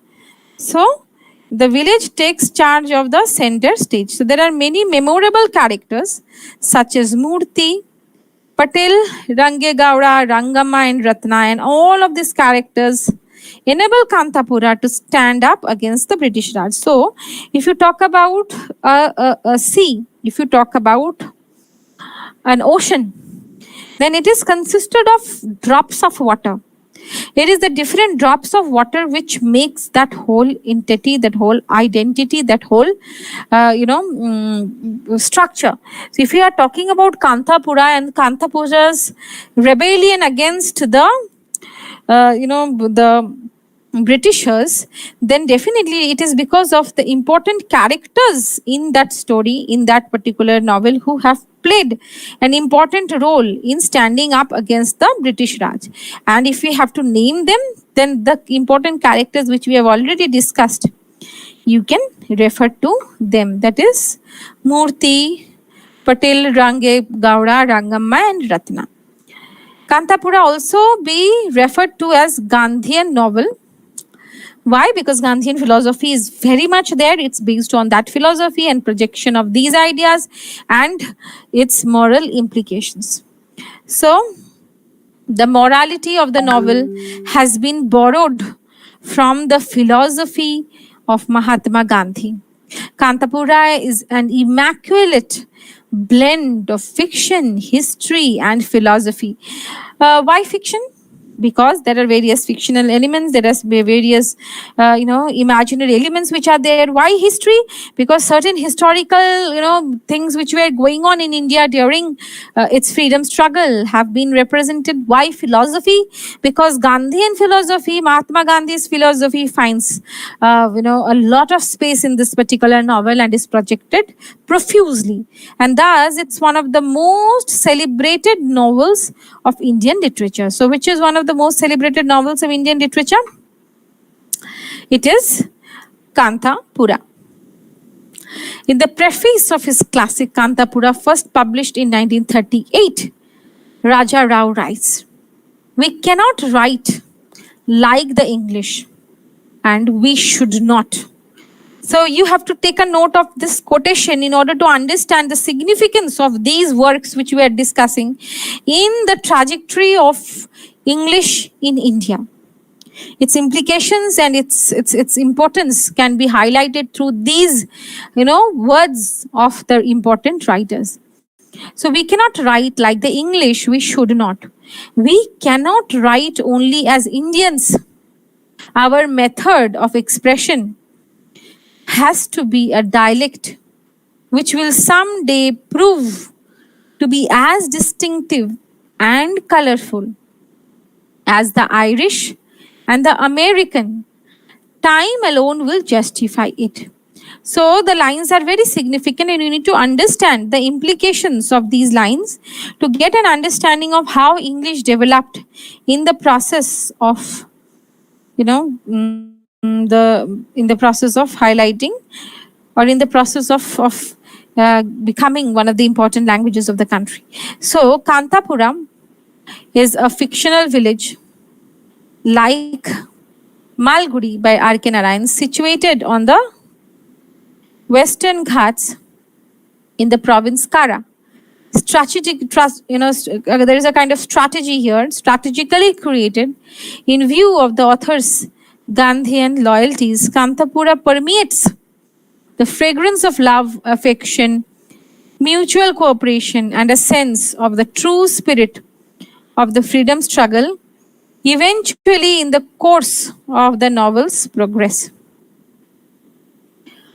The theme of the novel is purely Indian and is written in the style of Purana and narrated from the perspective of an old lady of the village who perfectly knows all the colors of the place and the people. So it is kind of narrated through the lens of this particular lady who knows everything about that particular place, knows about the place and the people. So the theme of the novel is purely Indian because it is about an Indian village, it's about Indian customs, it's about the Indian struggle, freedom struggle, and Gandhian philosophy. It's written in the style of a Purana. So it's written just the way a Purana is written and narrated from the perspective. So narrated from the points of view, from the way the old lady of the village, of a particular lady of the village is actually viewing and perfectly known for who actually knows what all the colors of the place and the people. So the lady very much knows the pulse of the place, and the pulse of the place is represented through this. The next writer whom we are going to discuss is Arvind Adiga. And he is a much modern, a very, a contemporary writer, I would say. And his novel, The White Tiger, is actually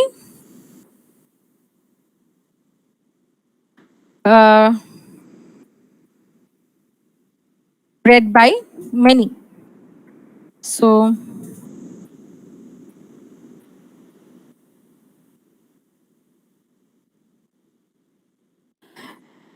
just a minute.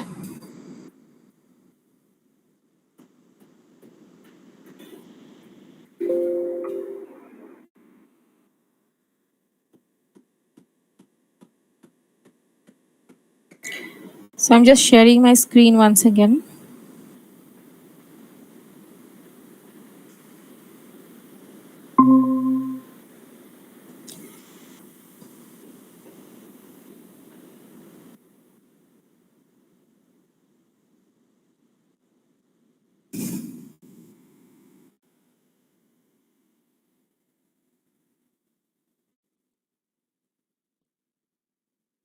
Yes. So we were discussing about Adiga. Since my system was not working, I had to just, take a break, give it a break, and then we are back.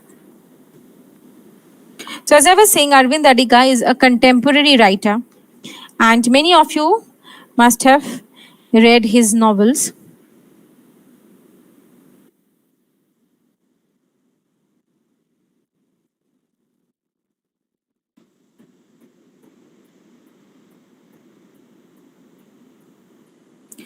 And the novel we are talking about over here is The White Tiger.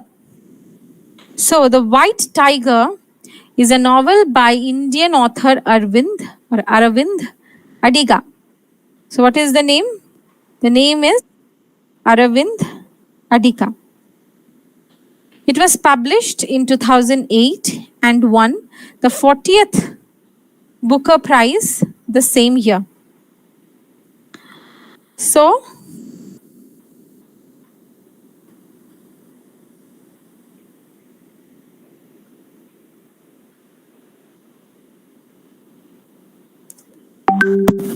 it was published in 2008 and won the 40th Booker Prize the same year. The novel, a darkly humorous perspective of India's class struggle in a globalized world, as told through a retrospective narration from Balaram Halwai, a village boy. Sometime back, the representation, film representation of this novel was there. I don't know how many of you have watched it, but if possible, you can watch it. So the main perspective, the main idea which is represented here is the idea of India's class struggle and how difference amongst class rules our idea of identity, our idea of a kind of existence that is highlighted. Indian idea, Indian entity, caste, class, gender. So all these nexus, these need to be highlighted. These need to be discussed. This need to be projected so that people think about it, they reflect on it, and it kind of helps them to grow.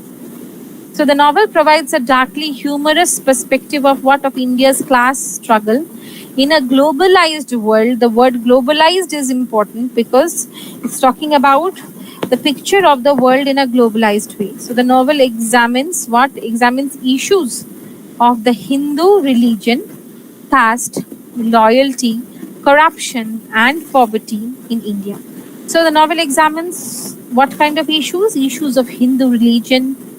As I was saying, that if we are talking about the texture of Indian identity, if you're talking about the texture of Indian experience, if you have to discuss about how India, or if you have to talk about the realities around us, then we cannot escape the layers of issues which are there on the basis of different parameters like Hindu religion, like caste, loyalty, corruption, and poverty. And that is what is depicted in a wonderful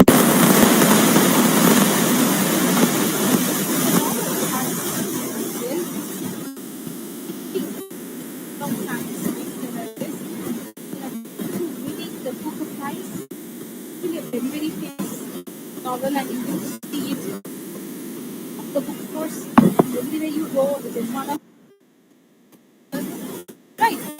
So Adiga 33 at the time was the second youngest writer as well as the fourth debut writer to win the prize. Adiga says his novel attempts to catch the voice of the men you meet as you travel through India, the voice of the colossal underclass. What is colossal? This is a huge what? Underclass. So it reflects the ideas, the history, the identity and the struggles of the underclass by giving them, according to the white standard, right?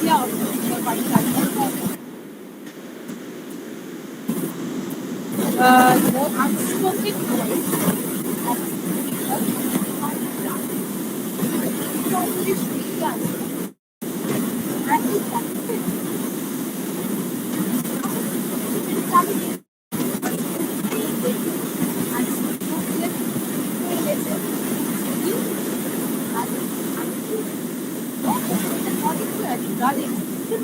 for the white tiger was what? Was to capture the unspoken voice of from the darkness. And by darkness we mean the section of the society who never get the limelight, who are never projected, who do not get the kind of uh, what would we say, the center stage or the agency in order to talk about themselves.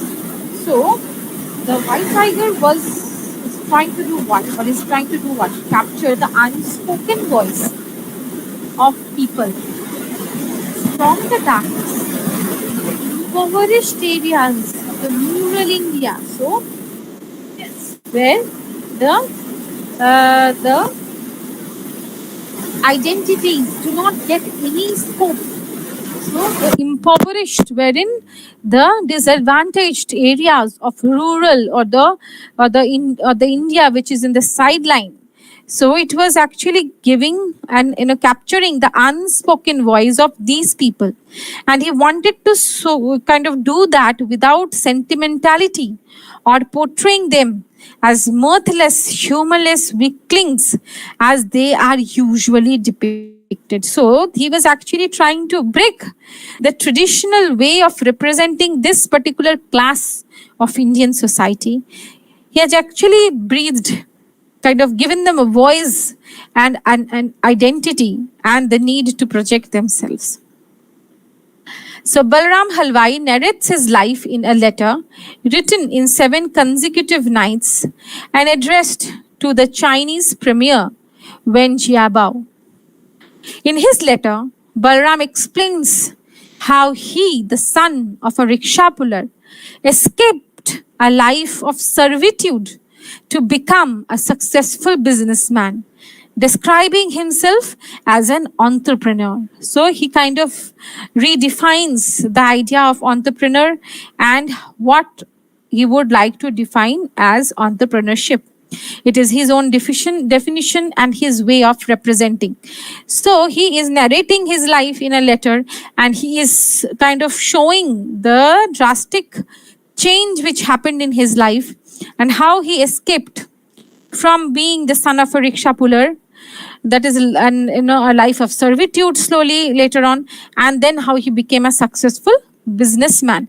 And since he became a successful businessman, he did kind of accepted a new way. That is why he is kind of projecting himself as an entrepreneur, right? So, in an interview with Arvind Adiga, he talked about how The White Tiger was a book about a man's quest for freedom. And this is very, very significant, because this idea, this image which is given over here, that is man's quest, that is man's need, man's search for freedom, is something universal, something eternal. So it became so famous because people could identify with that. Balaram, the protagonist in the novel, worked his way out of his low social caste, often referred as to the darkness. So darkness is symbolically referring to what? Is referring to the low social castes, and overcame the social obstacles that limited his family in the past. So overcame the social obstacles that limited his family in the past. Climbing up the social ladder, Balram sheds the weight and limits his past and overcomes the social obstacles that keep him from living life to the fullest that he can. So what does Balram do? Balram sheds the weight and limits of his past and overcomes the social obstacles that keep him from living life to the fullest that he can. In the book, Balram talks about how he is a rooster coop. Yes, Madhavi, very good afternoon. Rather, we are now into evening. So, a very good evening to you, Madhvi. So, in the book, Balram talks about how he is a rooster coop, that is, metaphor for the oppression of India's poor, and how he broke free from his coop. The novel is somewhat a memory of his journey to finding his freedom in India's modern day capitalist society. So it talks about his freedom. Now, towards the beginning of the novel, Balram cites a poem from the Muslim poet Iqbal, where he talks about slaves and says they remain slaves because they can't see what is beautiful in this world. And this is something which is very, very significant. It's not only for the characters in the novel, but it is in general something which we can take a note of, that anybody will remain a slave until and unless that person sees what is beautiful in this is the world, and takes it as he rises through the ranks of society, and in doing so he finds his freedom. So it is a quest for freedom. This is what we started with. It's a quest for freedom. And he states that until and unless you try to find out what is beautiful in this world, you just remain nothing other than a slave. And if you can shed off that, and if you can take up this desire to know more about this beautiful world, then only then you actually find your own freedom. So, with this, we will kind of call it a day for today and take up the next novel and next text for discussion in the next lecture. Now, here I would also like to address the points which have been highlighted in our live session, wherein I have kind of got a request from Part.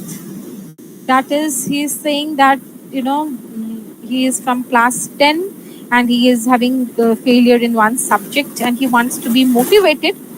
So I'm glad that you have come here for discussion, you have reached out to me because it is one of my purposes as a teacher, as a professor, to kind of show way and motivate students around the globe.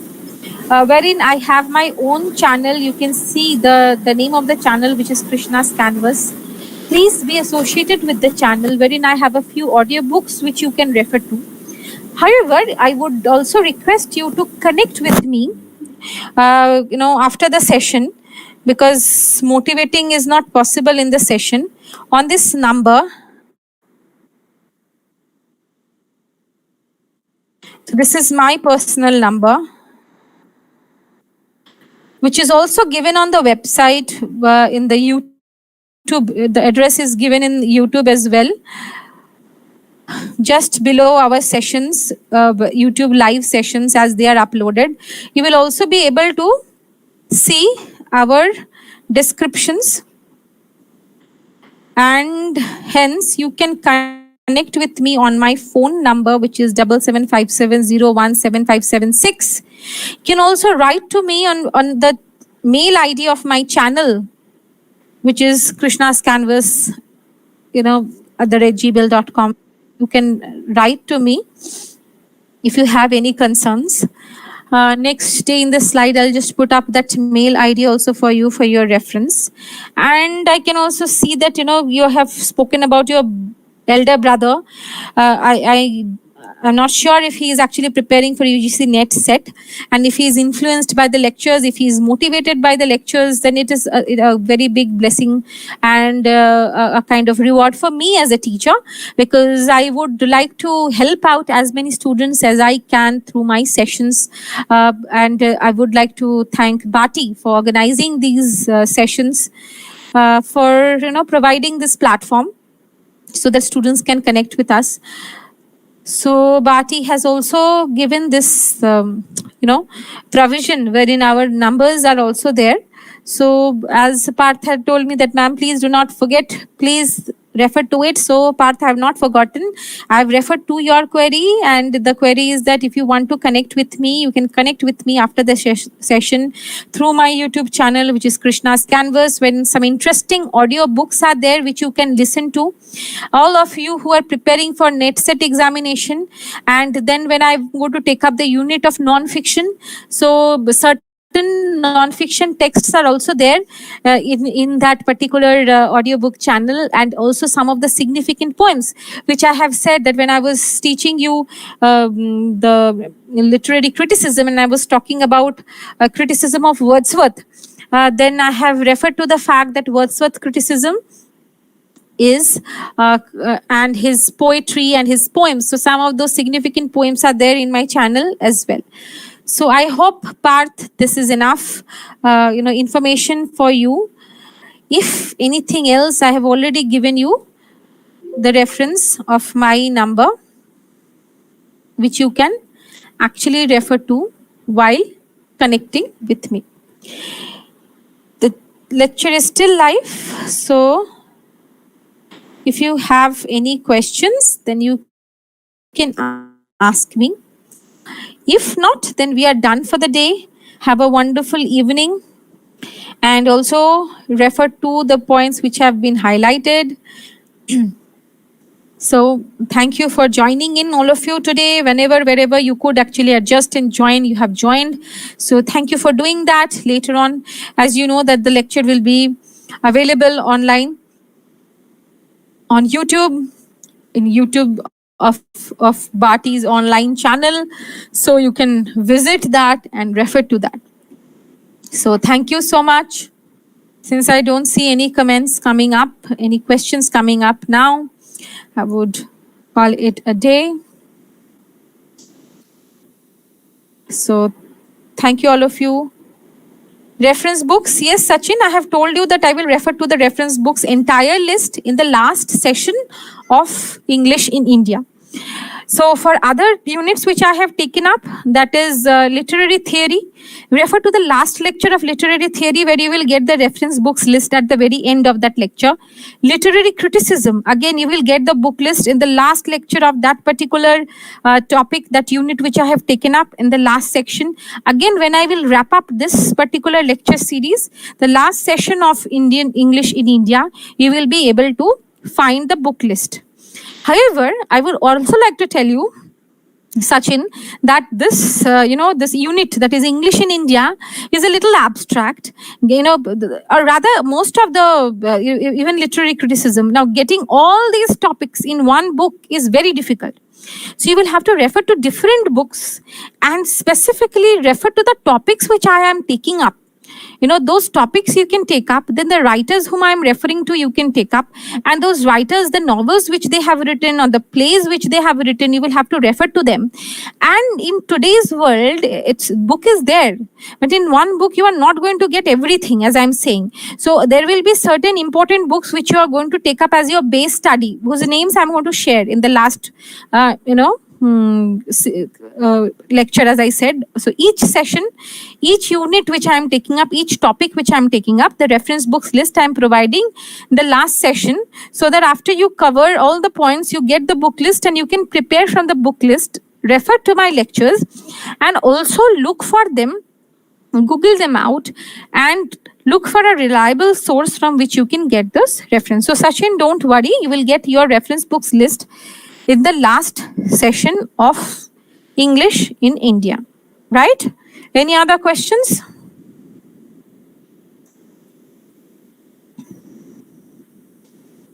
So I've answered Sachin's question. I've referred to Parth's request.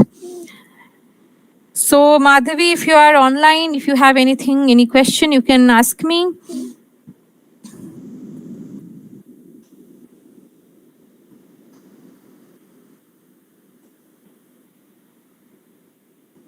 Okay. If not, see you all in the next session. Yes, you're welcome, Sachin. So any doubts, anything, you all can even connect with me on my personal number, which I have just shared. So thank you so much, all of you, for joining in. Have a very good evening. Thank you. See you in the next session.